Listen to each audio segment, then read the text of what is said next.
Minnesota Vikings fans, welcome back to the Purple People Eaters edition of the Living in Loserville podcast. I am your host, Chris Carlson. My co-host, Aaron Miller, will be joining us very shortly. And obviously, it's another season. The Vikings return Sunday. Thank God the NFL is back. It helps when you have a union. It helps when you don't have to go to class. So college football is kind of a mess right now, postponed. Some of it's playing, some of it's not. But with the NFL, knock on wood, let's hope that we get through some of this stuff. We don't know what the first game or two is going to look like because of it took them a while. It took them 5 days just to get in the facility. It took them another, 5 or 10 days to get pads on. Basically behind schedule. Sure, they scrimmaged. They scrimmaged more than they did normally. They scrimmaged in the in the stadium and all that. And they situational 10 minutes left. You're down fourth quarter. That's all great. Maybe you get some game legs out of that. You're not really tackling hard like you would in a game when you're facing somebody else. So I'm guessing it's going to be sloppy to start out the first couple of weeks in general. In camp, usually offenses take a little bit longer than defenses to get going.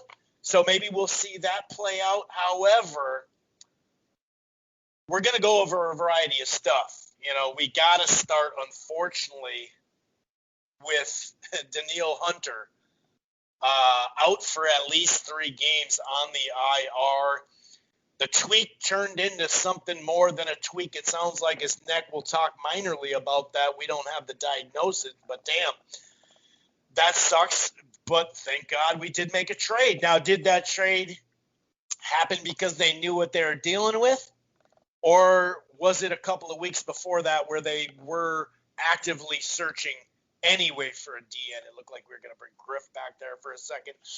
I don't know, but I love that trade even more now. That's for sure. We'll talk about the defensive line now. We already have the D tackle missing. We thought we had these 2 youngsters in their prime, 25-year-olds coming on both edges. That's not going to happen for a little bit. We'll talk a little bit about Delvin Cook playing with the holdout, or instead of holdout, I should say, playing without the extension. And we got to talk about the guard situation. We're playing the switcheroo, the musical chairs at guard. We'll see if that's cause for concern. Roster cuts. We kept a lot of those guys on our practice squad. We'll talk about a variety of stuff. The wide receiver group, Jefferson wide receiver 3 right now, and we do use a lot of 2 wide receiver sets. Bisbee's got that spot right now. Obviously, early and often, we're going to get tested with these cornerbacks. Are we comfortable with what we got at corner? We'll go over some of the starting lineup that's in there. Of course, we got to predict the Packer game itself, the Green Bay Packers we start the season off with. And we'll predict, we'll project what the Vikings are going to have for a record. Will it be 8-8? Will it be 10-6? Will it be 7-9? Will it be 11-5? That's usually where we're like 8-8 and 10-6. That's kind of where we end up the first game or the first 6 games. We got some tough battles in there. So yeah, we're going to talk all about the Vikings here on the Purple People Eaters podcast. Like I said, Living in Loserville edition. Real quick though, if this is your first time listening to this podcast, you can listen to it live right here on blogtalkradio.com/Rope-A-Dope Radio. It streams live at archives. However, if you want to listen to the Purple People Eaters podcast, and you don't have to go to Blog Talk and download the show directly there or listen to the browser, you can find this show under the Rope-A-Dope Radio podcast at Apple Podcast, iHeartRadio, Player FM, TuneIn, really all across the board. We're also part of the Grueling Truth Sports Podcast Network, which can be found everywhere, including Spotify. While you're at it, why don't you head on over to thegruelingtruth.com. That's thegruelingtruth.com. It's football, it's basketball, it's baseball, it's boxing, it's everything in between. And one more thing real quick, if you're thinking about cutting the cord, or you're not quite happy, I got something for you. I use it myself. It's called AT&T TV Now. It's live streaming cable. They do have a 7-day free trial. Once you sign up, there's no annual contract. The plans start as low as $55 a month. They have the cloud DVR. You can stream it anywhere. And right now, if you sign up, you get a free 30-day trial of HBO Max. Okay, so that's a pretty good deal. Here's another layer to the deal. If you sign up for AT&T TV Now, the Max deal, the package I should say, you get HBO Max for free, plus a one free month of Showtime, which is normally $11 on the platform. So that's something to take a gander at. AT&T TV Now, like I said, live streaming cable. Okay. Going to go ahead and bring in Aaron to the fold. See how his summer's been and all that good stuff. And here in Minnesota, I don't know how it is otherwhere. I know like on the West Coast, it's hot as hell. Our thoughts go out to all those fires and, the coronavirus in some areas still causing some issues. Some schools have opened up and closed. Hopefully everything's going good with you on that level, the folks, the audience out there. But first of all, how you doing? How was your summer?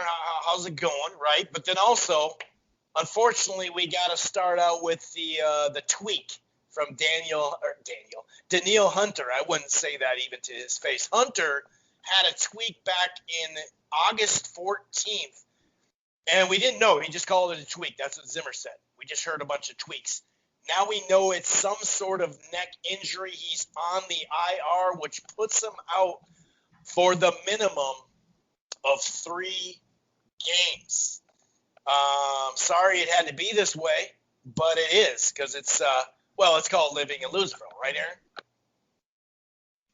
Hey, Chris. So it's good to be back on the Purple People Eaters podcast for another season, and which promises to be one of the weirdest seasons I think that we're going to face in our lifetimes with COVID and the fallout that is and is still in the air, so to speak. And yeah, I mean, we have I was going through YouTube the other day, and I caught our last show. Well, it wasn't our last show, but it was the show after the loss to San Francisco.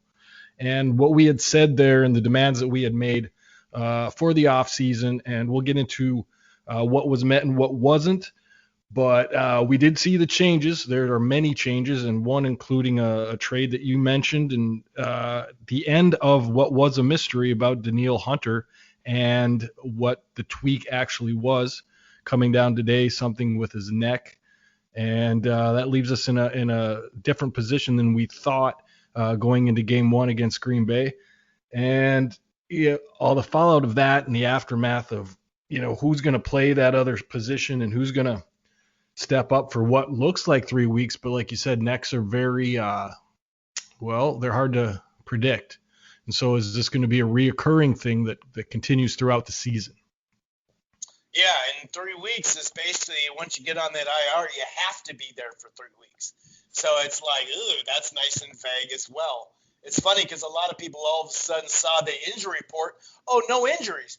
Oh, sweet, they were just being safe with Hunter. Oh, by the way, they moved him, though, to that injury, the IR, the injured reserve. So,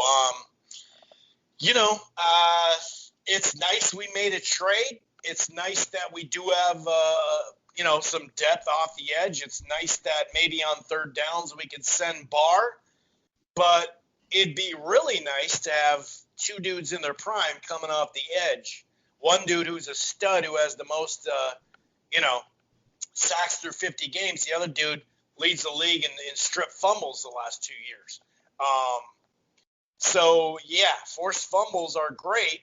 And definitely you'd think on the surface that's going to help our young cornerbacks as well to get off the edge in this passing league that, sure, once you get to the playoffs, we are seeing, especially the Final Four, so to speak, in the conference finals, we are seeing a lot of teams that play defense, have great lines, and they can run the ball.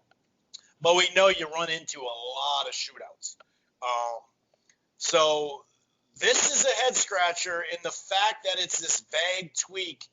And like you said here, on air and off right before we got on, the neck's such a tedious thing. It's very much like a back where you're like, oh, I don't know. And the fact that they've been so vague It really kind of scares me at this point, man. Yeah, I really wonder if they're just crossing their fingers and hoping that there would be some sort of change before today.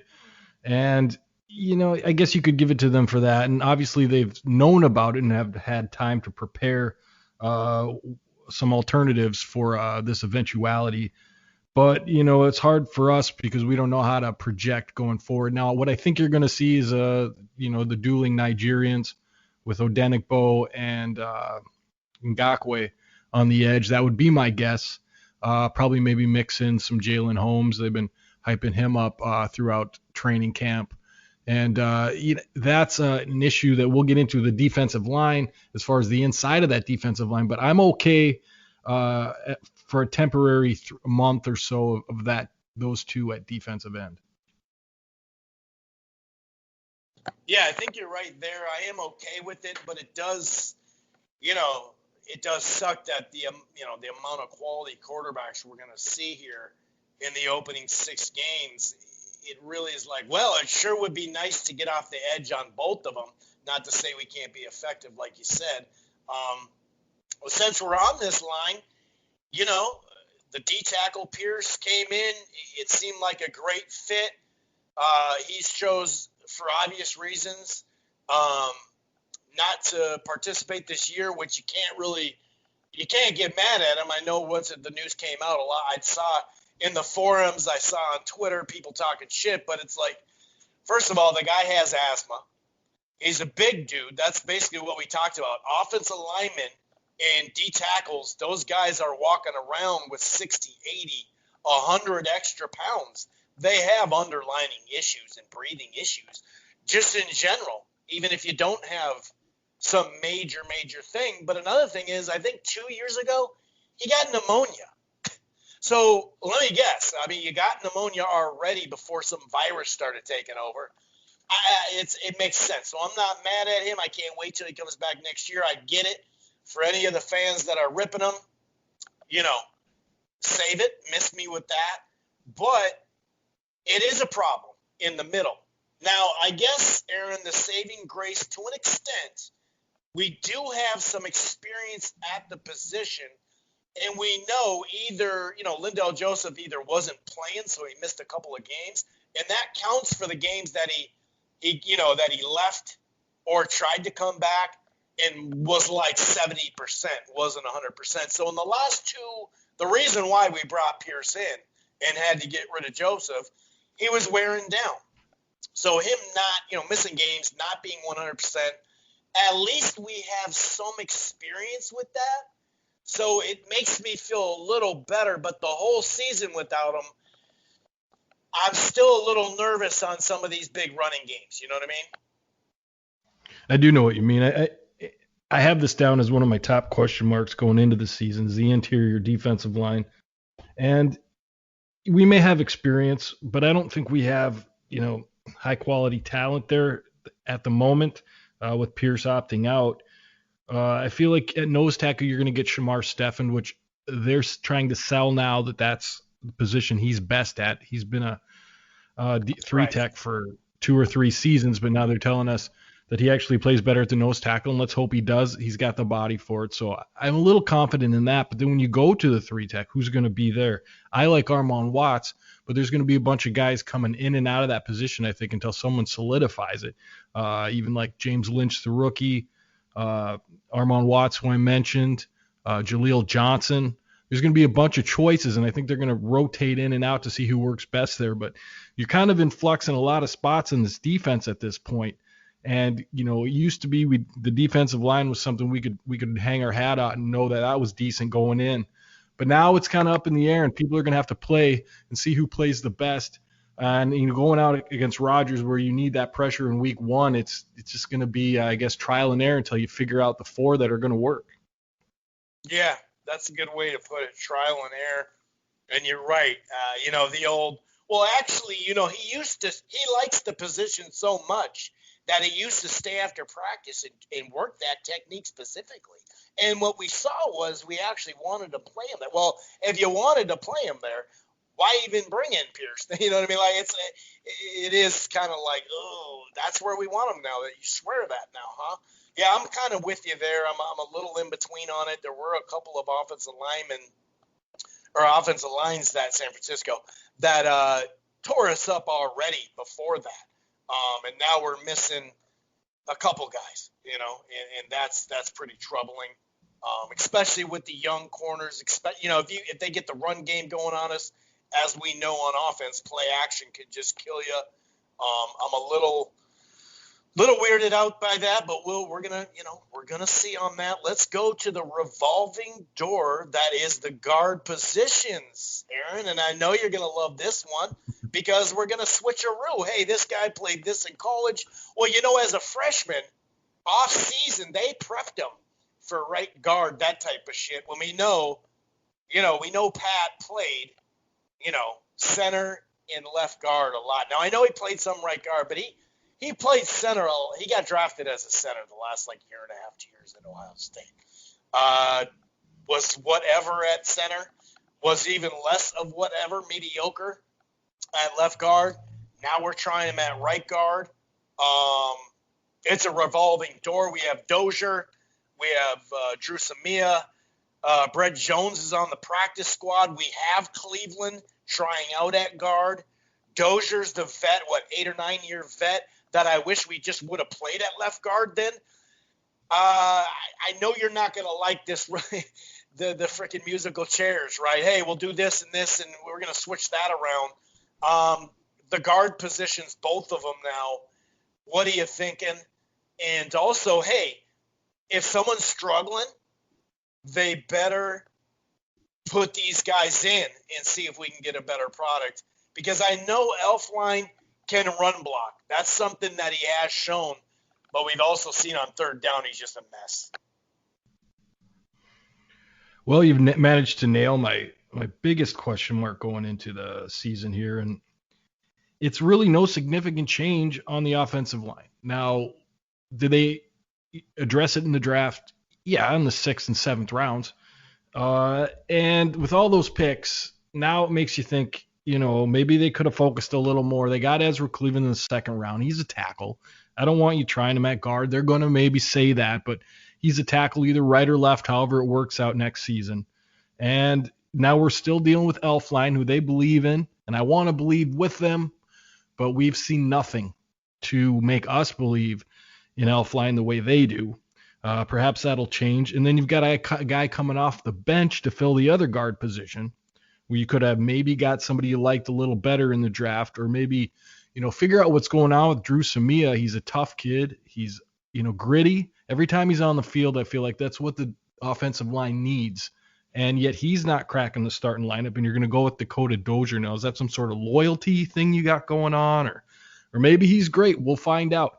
But this is the problem. We've had this guard situation going on 4 seasons. And the center, okay, we're going to go in with Bradbury a little bit. Another season, perhaps he's better. He wasn't great last year, but particularly in pass protection.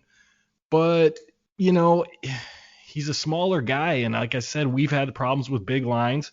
And so now you're going to throw a little Elflein, Bradbury, and Dozier as the interior of that line. And, we're pretty good. Reef will do. And O'Neal is proving to be a Pro Bowler. We'll see how that goes.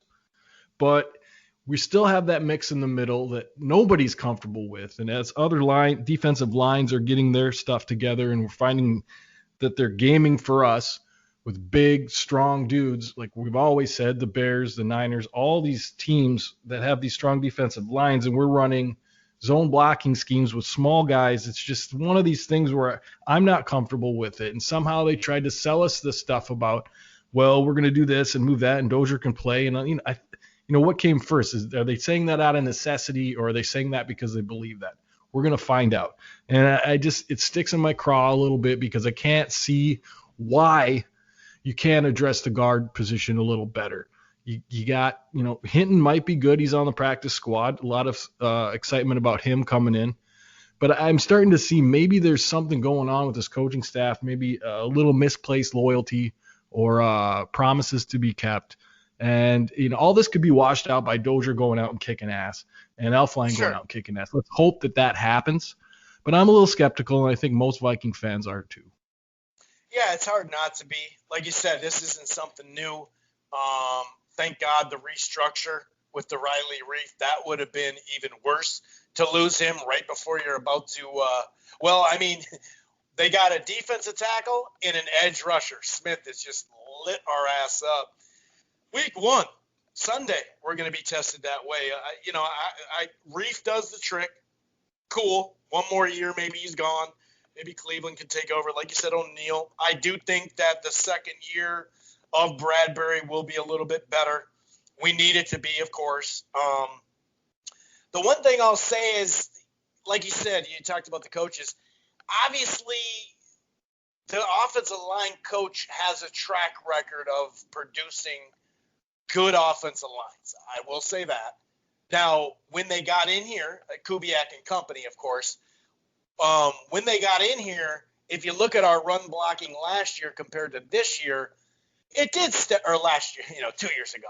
Here I am. But it did take a step up, and we did give them credit to become like a top 10 rushing line. Maybe not top 5, clearly not top 10 probably overall because of the pass, protection or lack thereof. But they did take a jump up, so I give them credit there, and that's what I think it is. With Kubiak taking over, more tight end sets, even more, and more actually, a 4-yard post up to the tight end type stuff. We're going to see more of that. So I think that they're going to rely on coaching him up, but tell me what was wrong with Josh Klein then. Couldn't we have 5 guys going for 1 guard position, Aaron, and know that we got a decent guy with Klein? Now, we know the concussions may have played a part, and I actually haven't followed up to see if he signed with someone, so maybe I'm wrong with that. But, yeah, I really think it's going to come down to we are going to coach him up.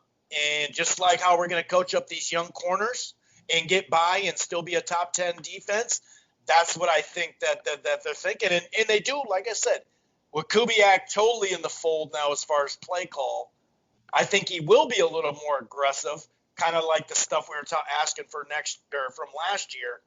I think they're going to just try to coach him up, man. I really think that's what's going to happen. And now you got guard and you got corners.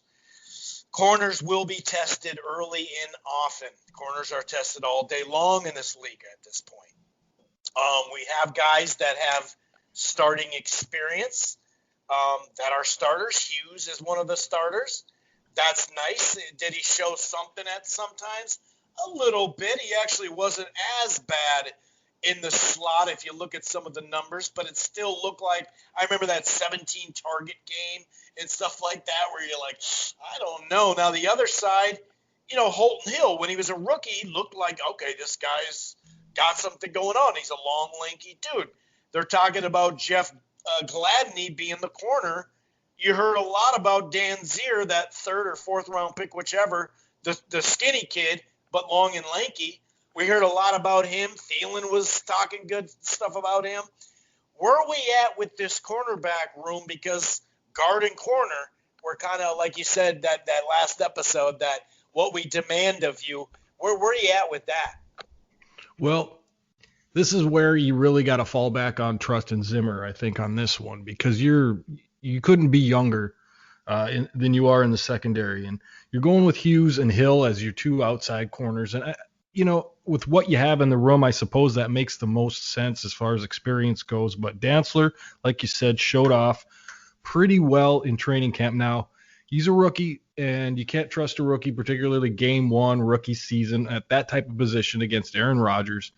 I can understand the fact that you want to at least fall on some guys that have a little experience and maybe go from there, give Dantzler a little spot play.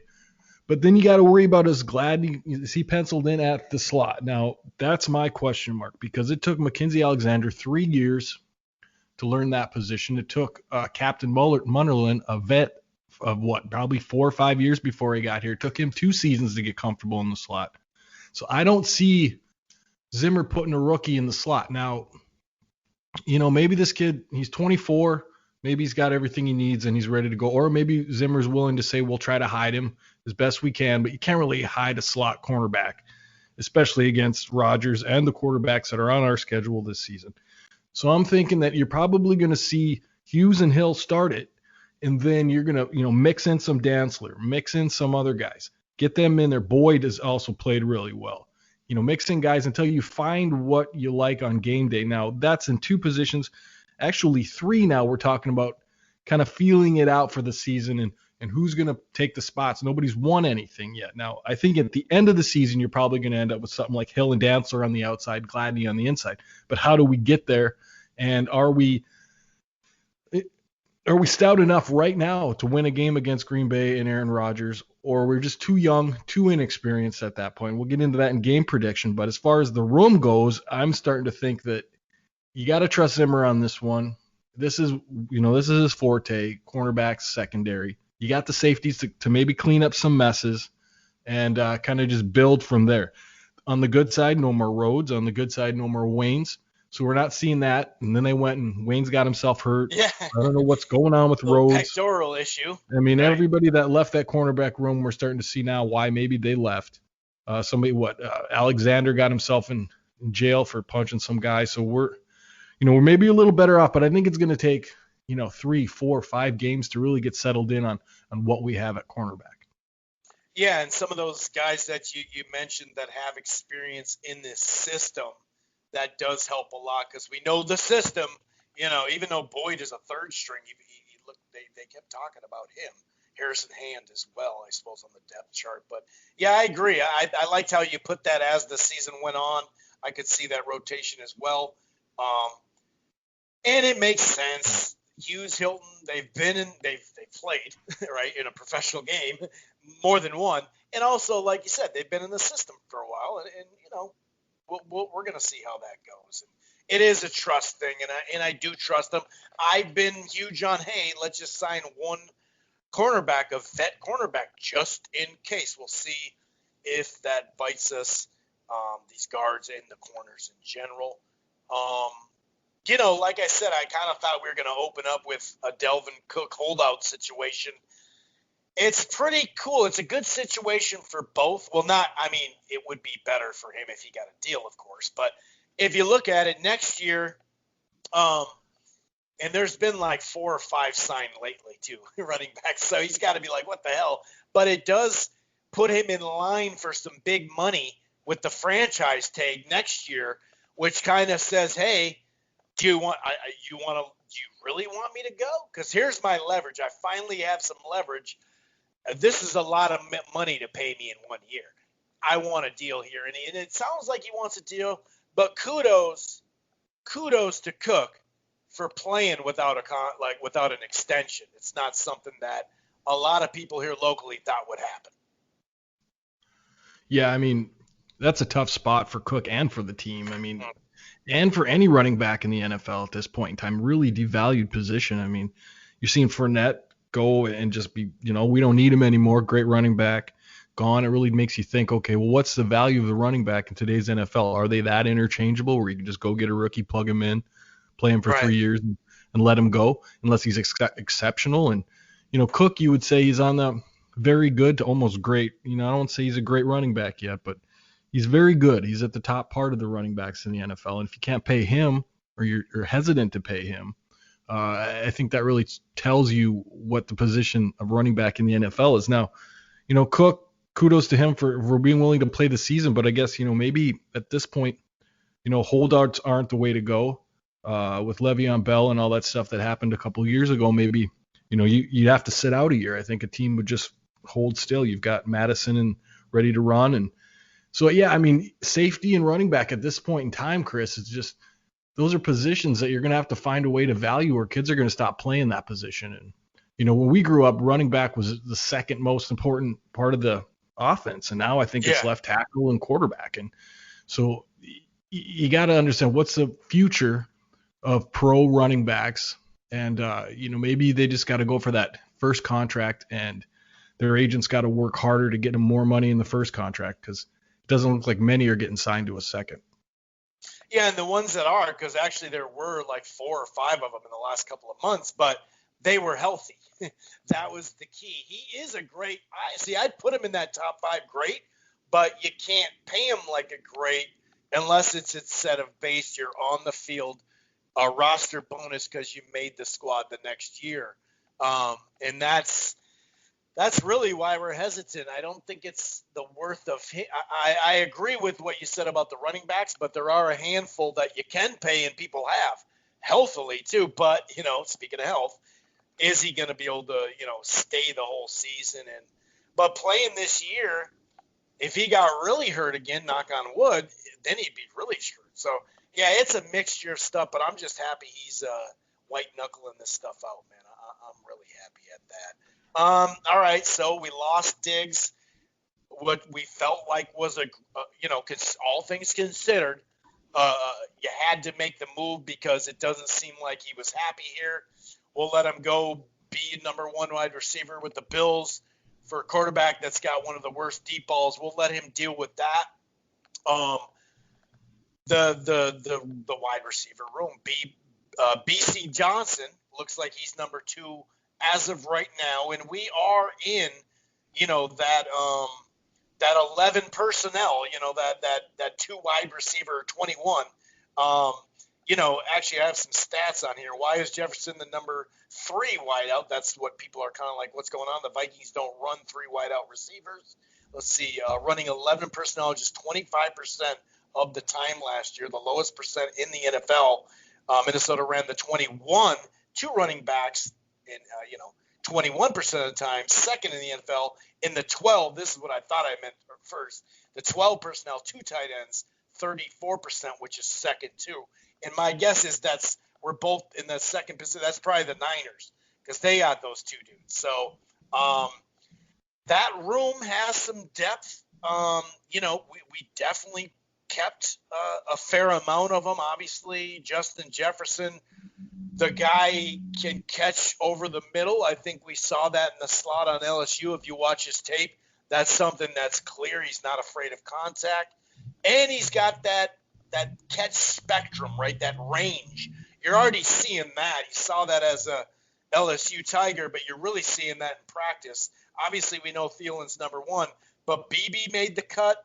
The rookie KJ Osborne, that other dude, but Tayshaun Sharp, and of course, like I said, BZ Johnson, who had a nice 30 catch rookie year. It did seem like some of his catches came at like timely 3rd down type of stuff.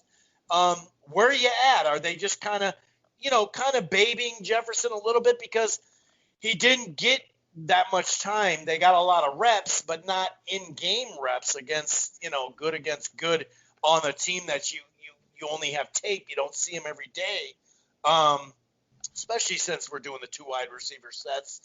Where are you at with the depth of that room with Diggs gone? And, there's not a lot of rookies that pop off and get 1,000 yards. He's capable of that, sure, but it's going to be tough to have 2,000-yard receivers anyway with the amount of, run plays that we run. Where you're at with the depth? Some people are just, beyond themselves that it's BZ Johnson in the starting lineup. But that's just play 1 on offense, I think that's the part you're going to see the most difference coming up this season is the loss of Diggs. That's a huge loss. People, they don't predict a lot of success for him in Buffalo, but I think he'll have plenty of success. He's a good receiver, probably great, and I think he'll have a chance to show it, and I think we're going to miss him, and thinking that we're not is a mistake. He balances the field. You saw what would happen when Thielen was out and how hard it was for Diggs to catch passes. And now you only have Thielen until somebody else steps up and proves that they can be adequate on that other side. It's going to be a problem to begin with. I think BC Johnson's adequate for that too. I think they'll move Jefferson in, get his feet wet. I mean, he's a rookie. We can't depend. I think we've learned that Zim doesn't, until you show it, Zim's not going to trust you no matter what position you're at. And, I think Jefferson will prove out to be the number 2, but until he gets on the field, does some things that are, productive, I think that you're going to see BC Johnson as more of a placeholder for Jefferson. And I'm fine with that because we don't really know until when the lights come on and the crowd's there. Oh yeah, I forgot. No crowd this year. But, how a guy's going to react to the NFL. Now I have a lot of faith that Jefferson will react well to that. I think it's kind of seems to be in his blood to be kind of a showman. So I think he'll probably play very well, but until he proves that, we're probably going to see Not as much of him as we'll see at BC Johnson. Now, 3-4 weeks in, a couple touchdowns by Jefferson, maybe some defensive attention going his way, and it balances the field a little bit better. I think you'll see more of him and less of BC Johnson. But to start the season, it's BC, and I got a problem with that. He catches the ball. He might not be the fastest guy in the world, but 3rd and 10, 3rd and 11, maybe sort of a possession type of guy. But I think we will miss Diggs, and I think we will see maybe a noticeable difference of how defenses react initially. And as far as going down the depth chart, I mean, you kind of got the three that you need in BC, Thielen, and Jefferson. Under that, you got BB, who will probably be some sort of a specialist type of receiver, maybe sneaky slot guy. And then Tajay Sharp, red zone type of guy, a little bit more size to him. He might end up, if Jefferson doesn't grasp that number 2, Sharp might be a guy that can do that. But he's fallen down a little bit in the depth chart. I think maybe that's due to Jefferson's play. Hopefully that's the case.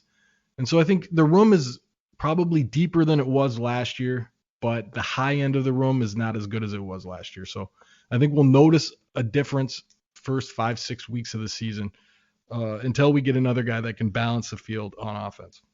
Yeah, and you're right. Diggs is a stud. You're going to miss him. I do think Irv Smith Jr. will see the ball more. I want to see, like I said earlier, a 4-yard post-up to Rudolph and him more just to get some yards and keep that play action going. But you're right. I mean, it's going to be tough to – I think you'll have statistically good year, but all those deep bombs are not going to be as right in the breadbasket just because the quarterback is just not good at throwing it deep. That's just the last couple of years. That's just there. But you're right. We can't – a lot of people get caught up in emotion. Oh, he didn't want to be on the team. Oh, he did. You know what? We don't need him. And you're wiping your eye. We don't need him. Sure, right. Diggs is a damn good player. I will say this, though. Diggs last year pretty much played all the games, but the only thing that held Diggs back was missing a good 2 to 3 or 4 games a year, get taken out of one, come back, taken out of, and Thielen that's where Thielen actually started to shine, and he had that 1,300-yard year with Diggs in and out. So Thielen in the offense has had some experience. Speaking of experience, we now do have the same terminology, the same playbook, the same everything for some of these wide receivers in everybody, including Cousins. This is the first time ever that he hasn't had a new coordinator, which is just silly. It's like, dude, every single year, like, now a couple of them can mean they're really good, but some of them are just like, oh wow, that ended quickly.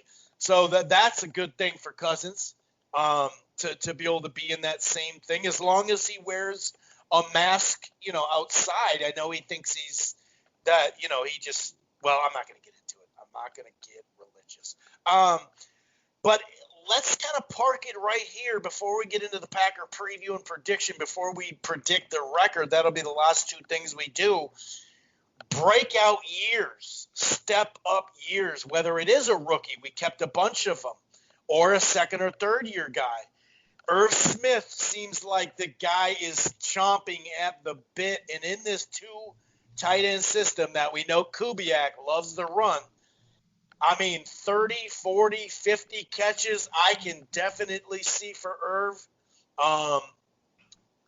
Hopefully Bradbury kind of steps out and shows that extra step as a 2nd year. Are there some other guys that you're looking around? And it doesn't, when I say breakout, it could be just producing off the bench.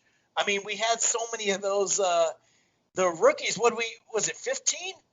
Was it 15 of them? I think we kept 10 out of the 15, 9 on the 53, a couple more on the – actually, this is a late list I'm looking at. They did keep 11 on the D-line on the initial 53 because the team didn't want to expose James Lynch and Holmes and what is it? Hercules. How do you say it? Mataafa. Mataafa, thank you. They were able to keep that. They didn't want to lose people on waivers except that Lynch.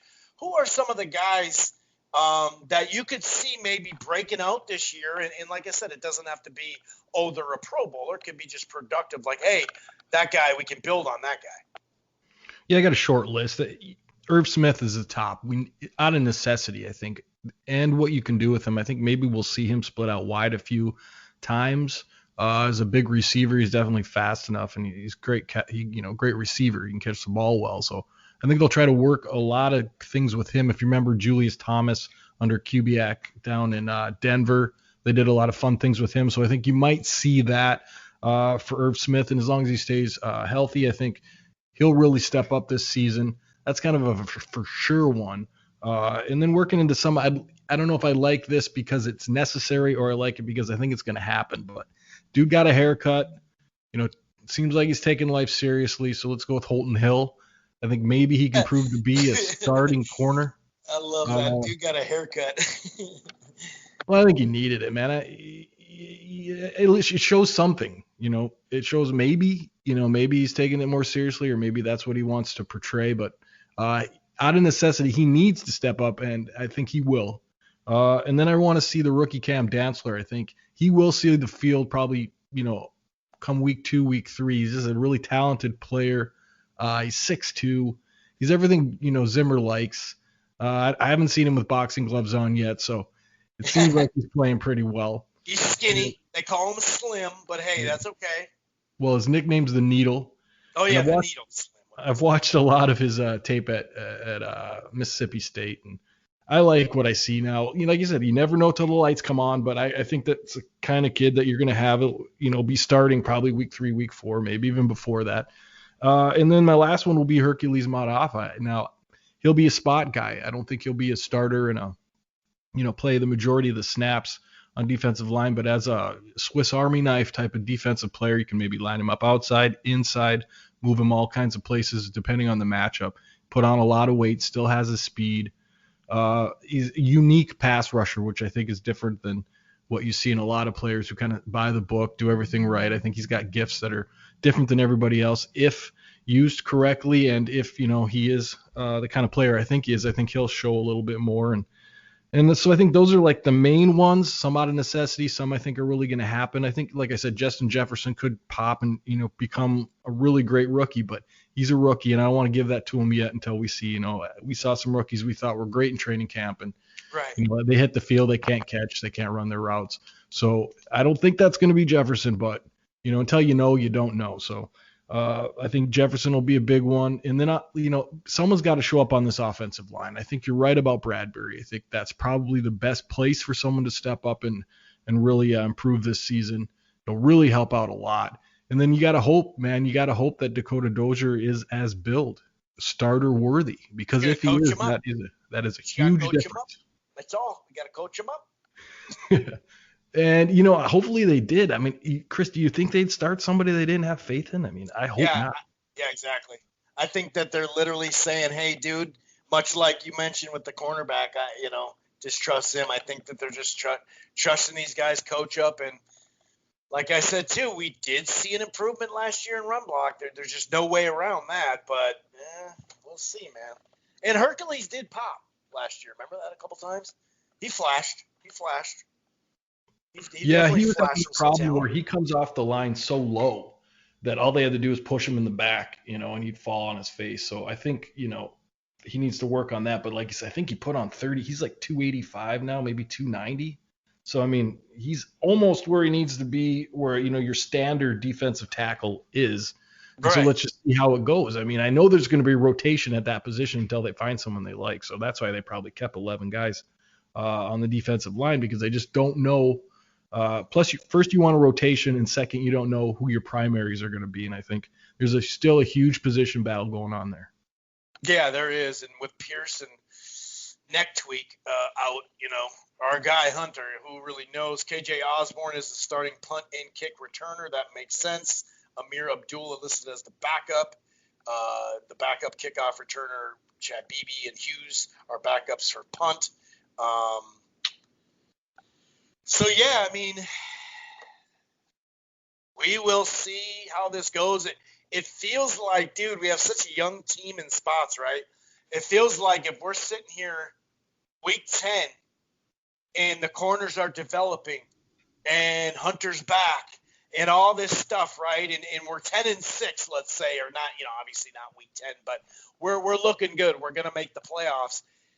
I mean, wow, would they have gotten it right? And then next year, with Pierce coming back, like that D line would just improve right away, and that would be really, this would all be bankable. It's kind of like, I see what you guys were thinking. I'm sorry for saying you should have kept Klein, or my bad, we didn't need a veteran corner, all that. So that does what it kind of looks like it's adding up to. Anything else before we get into predicting the game and predicting this record here, sir? Anything else you want to cover? Not really. I'd like to, let's get into the Packer game.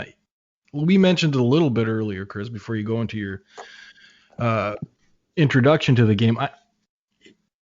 It's the inexperience at this one. I mean, it's a really tough draw to hit an experienced quarterback like Rodgers week one with all the new people on defense, all the new people on offense. And it's a tough draw week one. Yeah, I mean, it is. It actually, Super Bowl odds, we're gonna do that. We're gonna start that way. 28-1. It opened at 30-1, so we got some believers out there, Aaron. Over under number is set at 9. Playoff odds, yes and no. Yes is minus 125, meaning, there's a good chance. No is plus 105. So it's like a 50-50 fight, so to speak, when it comes to that. So the number that they're talking is, is like, hey, can we get to that 9 or 10? It does kind of feel that way. Oops, sorry.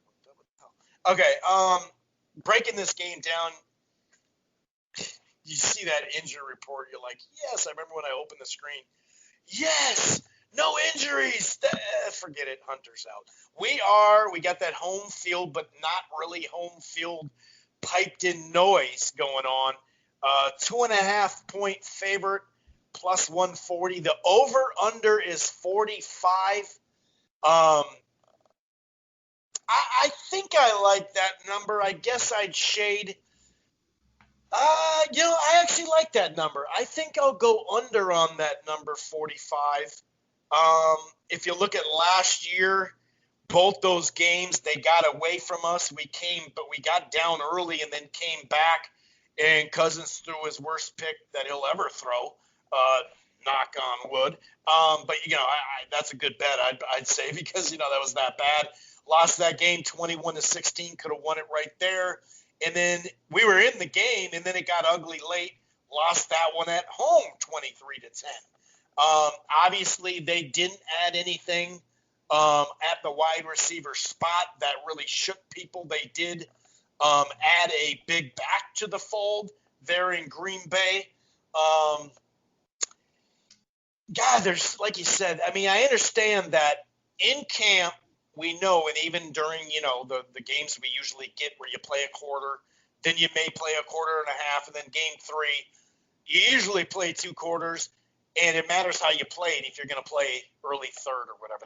Some people will just, some coaches would be like, hey, we want to get you at halftime, go out and have one series. If you're playing like shit, they usually keep you longer. We don't have that. Like I mentioned, defense usually is ahead of offense, so that helps out. But it's just hard for me to say we're going to win this game without Hunter, Aaron, and also the guard, musical chairs when we got to play 2 dudes that just love destroying us, destroying our offensive line. So I am actually going to pick us to lose this game early.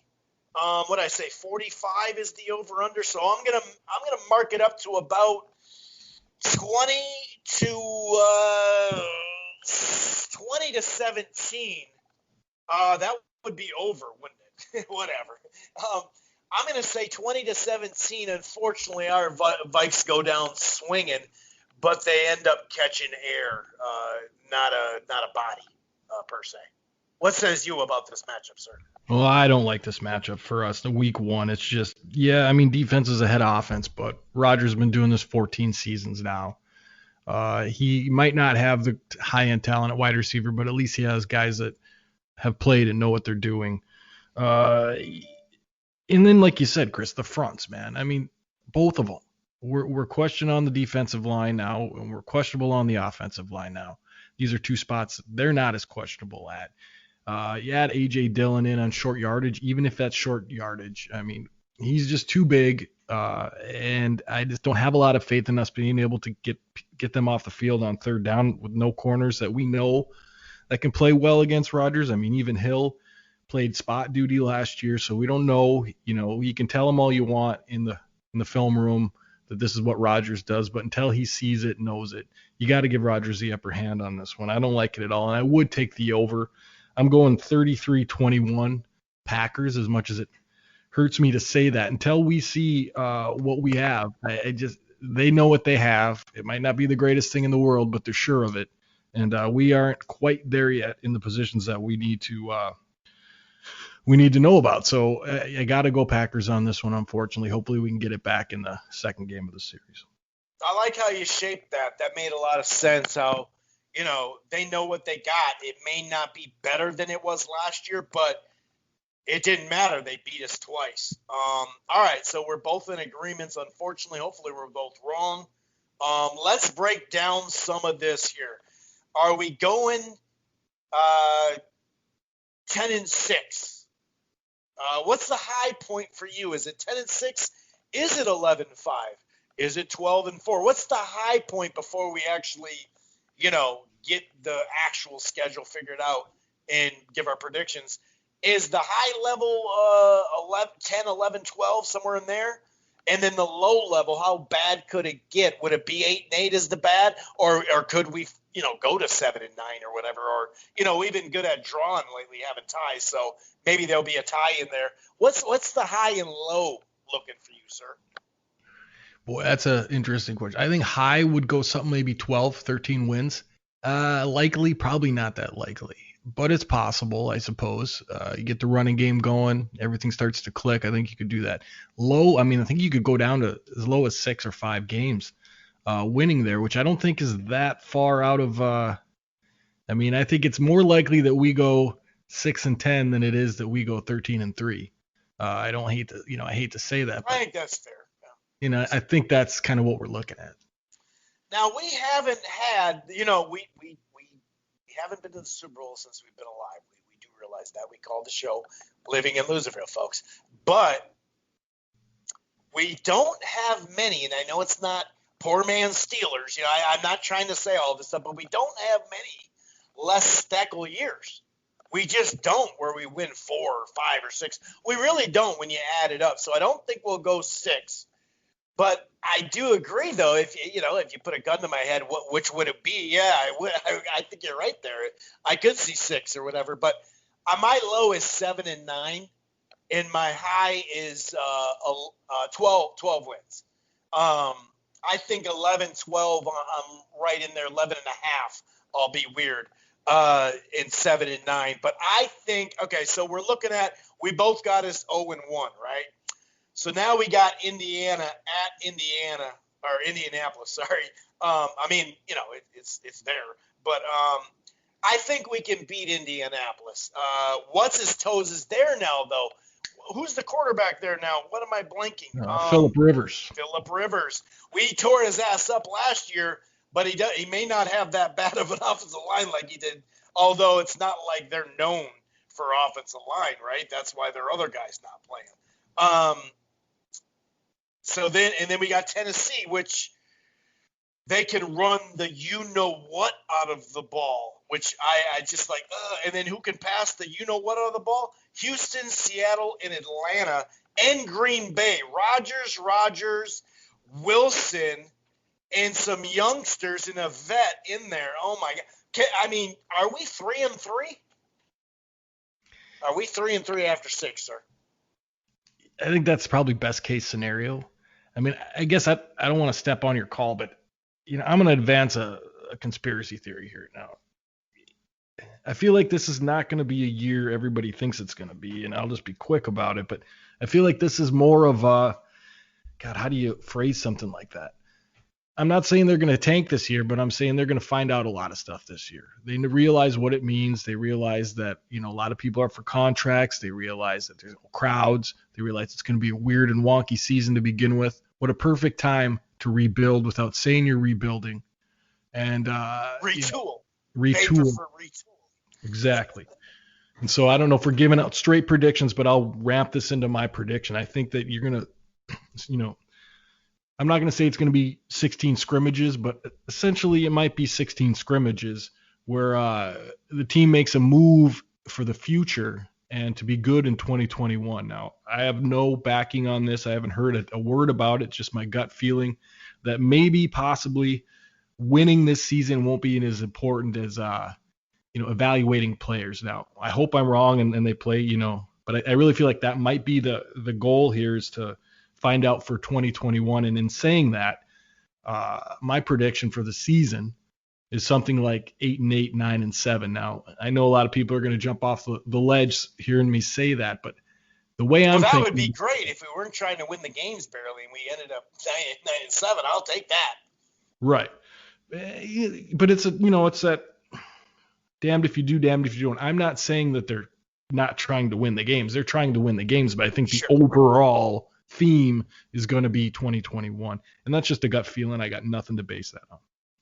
Well, I mean, and I mentioned that a little bit too. Hey, at week 10, it can really feel good for next year if some of these guys start to produce or whatever. So I don't think you're off on that. And we even talked about it, in the off season and free agency and draft that we had this debate. So, or this, talk. So yeah, I mean, I don't think you're that far off. In as far as what you said. Now, it does surprise me that you got us getting 8 or 9 wins in that type of year. I'll say that. But, yeah, man, this is the one thing about the retool or reboot or whatever. I don't think they would have re-upped on Cousins if that was the case. If they were for sure doing it.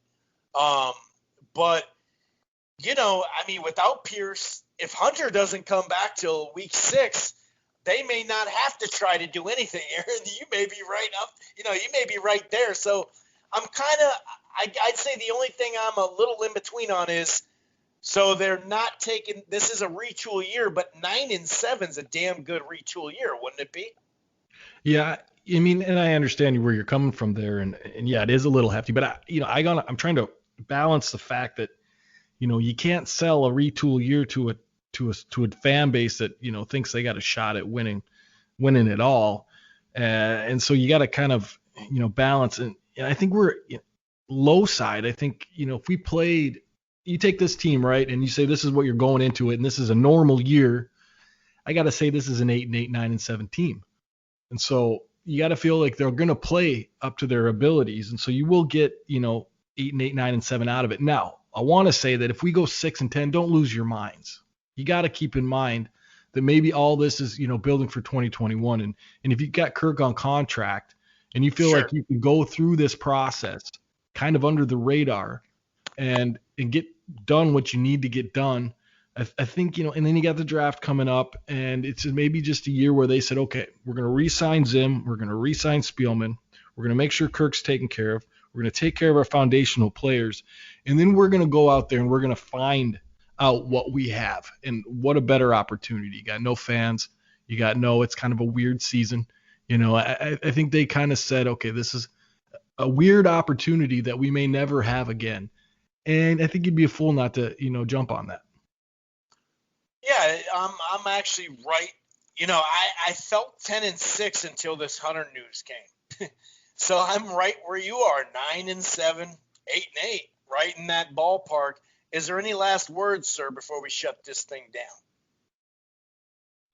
No, I just, I hope for the best. I want to make sure players are not getting injured. I mean, any catastrophic injury could change things drastically, and particularly to Dalvin Cook, just because, I want to see him re-sign. Do I really want to take the money off the cap, which is supposed to go down next year, and pay a running back? Business-wise, no. But he's such a good running back, and he's been such a good guy on this team and a very valuable member of it. You just want to make sure that he's taken care of one way or another. I mean, it's week 6, another ACL, and it'd really be sad for him. And they'd have to find a way to make up for that. I just can't see them going, all right, well, tires are gone by. So I want to make sure that that gets resolved in a satisfactory manner. Yeah, I agree. I'm right there with the sentiments on him in general. And he's proven it. He's proven it because he could technically just chill and have the somewhat more leverage than he just had. He could have more leverage because the only way you could keep him would be, because he'd be restricted. So the only way you could do is franchise him. So it forced him to say, well, I don't want to give him that kind of money. Let me work a deal. But yeah, you're right. I hope he gets through it. And hopefully the NFL in general can get through it. We're already starting to see postponements. And if the Big Ten would have went, there would have been two teams that couldn't even play this last Saturday because they're on breaks because they have a little, flare up. And so let's just hope the fact that they don't have to go to class and be in a lecture room like some of these places do over the, around the country. The fact that they have a union, they have all the rules in one spot, they're sharing all the information. There's literally like 40% of the colleges are not sharing the testing results, which is like, well, that's weird. But then when you look at the money that's at stake, that tells you it's even that more strange. Anyway, enjoy the game. Hopefully my co-host and I are wrong and the Vikings come out strong this year. We'll see. Enjoy the game Sunday. We'll be back next week. Peace out.